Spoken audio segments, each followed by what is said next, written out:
আমি আবারও উল্লেখ করছি, আগামী 31শে মার্চ রোজ মঙ্গলবার দিনের সর্বশেষ বিষয় হিসাবে 2 ঘণ্টাকাল বিরোধী দলের নেতার মুলতবি প্রস্তাবটি আলোচনার জন্য সময় নির্ধারণ করা হলো। ধন্যবাদ। আমরা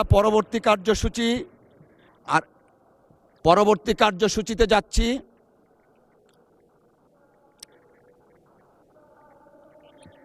জি, সবার দিকে তাকাচ্ছি। পরবর্তী কার্যসূচি আরেকটা মুলতবি প্রস্তাব আছে। আপনারা দয়া করে বসুন, আমি পরবর্তীতে যাচ্ছি। Ruling has been passed. দয়া করে বসুন আপনারা, মাননীয় সদস্যবৃন্দ দয়া করে বসুন। দ্বিতীয় মুলতবি প্রস্তাবের নোটিশ আমি একটু পরে আসছি আপনার কাছে। বসুন, দয়া করে একটু বসুন। দ্বিতীয়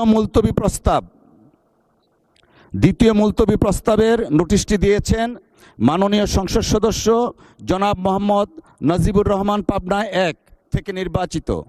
তিনি বিদ্যমান জ্বালানি সংকট ও বিশ্বের যুদ্ধকেন্দ্রিক অর্থনৈতিক সংকটের প্রেক্ষিতে করণীয় প্রসঙ্গে আলোচনা করার জন্য এই সংসদের কাজ এখন মুলতবি করা হোক মর্মে প্রস্তাব করেছেন। এই বিষয়ে বিধি 63E অনুযায়ী প্রস্তাবটি আজকের মতো গ্রহণ করা গেল না বলে আমি আন্তরিকভাবে দুঃখিত। আমাদের দিনের কর্মসূচি পরবর্তীতে এরপরে কোনটা এটা তো গেল, এরপরেরটা দেন দেখি।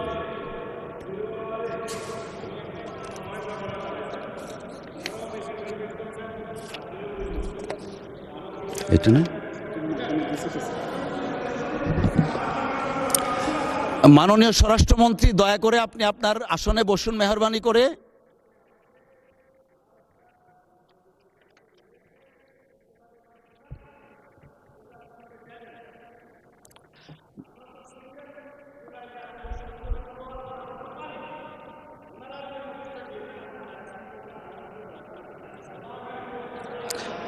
মাননীয় মন্ত্রী মহোদয় আপনি বসুন দয়া করে।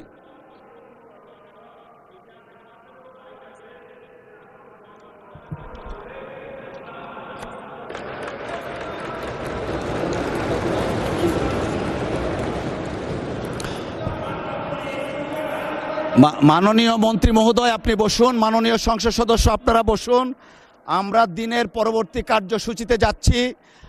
আমাদের এই বিষয়টা সেটেলড হয়ে গেছে। মাননীয় আইনমন্ত্রী মহোদয় আহ্বান জানিয়েছেন এবং ওনারা প্রস্তুত আছেন। উনি কয়েকটা বইয়ের রেফারেন্স দিয়েছেন। আমি অফিসকে নির্দেশনা দিচ্ছি সেই বইগুলো অ্যাভেলেবল রাখার জন্য। আমরা দিনের পরবর্তী কার্যসূচি রাষ্ট্রপতি ভাষণ সম্পর্কিত আনিত। মাননীয় স্বরাষ্ট্রমন্ত্রী মহোদয় মেহেরবানি করে আপনি আপনার আসনে বসুন।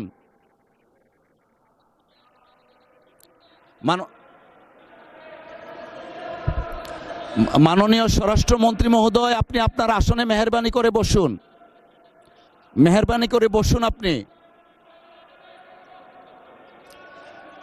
মাননীয় স্বরাষ্ট্রমন্ত্রী মহোদয় আপনি বসুন। মাননীয়